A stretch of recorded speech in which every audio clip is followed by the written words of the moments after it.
आज आपण श्री रामनवमी कधी आहे, प्रभू रामचंद्रांचा जन्मोत्सव आपण कधी करावा, तसेच आपण या दिवशी काय करावे याची संपूर्णपणे माहिती आजच्या या व्हिडिओमध्ये आपण घेणार आहोत। तत्पूर्वी प्रवीण के पाठकगुरुजी या चॅनलमध्ये आपले स्वागत आहे। या चॅनलला आपण सबस्क्राइब करावे, बेल आयकॉन प्रेस करावी, म्हणजे अशीच वेळोवेळी माहिती आणि त्या माहितीचे सर्वप्रथम नोटिफिकेशन आपल्यापर्यंत पोहोचू शकेल। तसेच आपले इंस्टाग्राम पेज आणि फेसबुक पेज आपण फॉलो करावे, त्याची लिंक आपण खाली डिस्क्रिप्शन मध्ये देत आहोत। तर आजच्या या विषयाला आता आपण सुरुवात करूयात। प्रथम आपण प्रभू रामचंद्रांना वंदन करूयात। रामो राजमणे सदा विजयते, रामं रमेशं भजे, रामेणाभियता निशाचरजमो, रामाय तस्मै नमः। रामान्नास्ति परायणं परतराम, रामस्य दासोऽस्म्यहम्। रामे चित्तलयः सदा भवतु मे, भो राम मामुद्धर।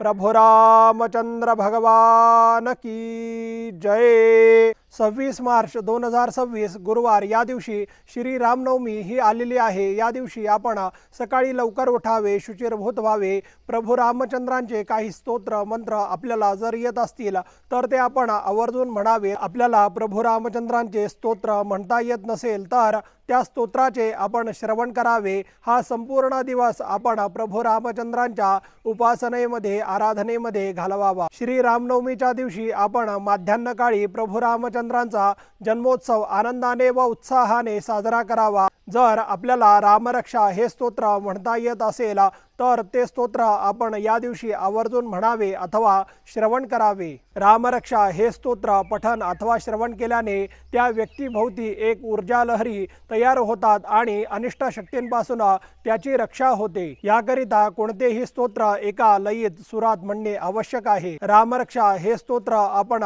रोज नित्य पठन केल्याने संकटापासून आपले रक्षण होते, याची अनुभूतीही आपल्याला येते। श्रीराम जय राम जय जय राम या मंत्राने आपण श्री रामनवमीच्या दिवशी नामजप करावा। नामजप केल्याने सात्विक भावना निर्माण होते।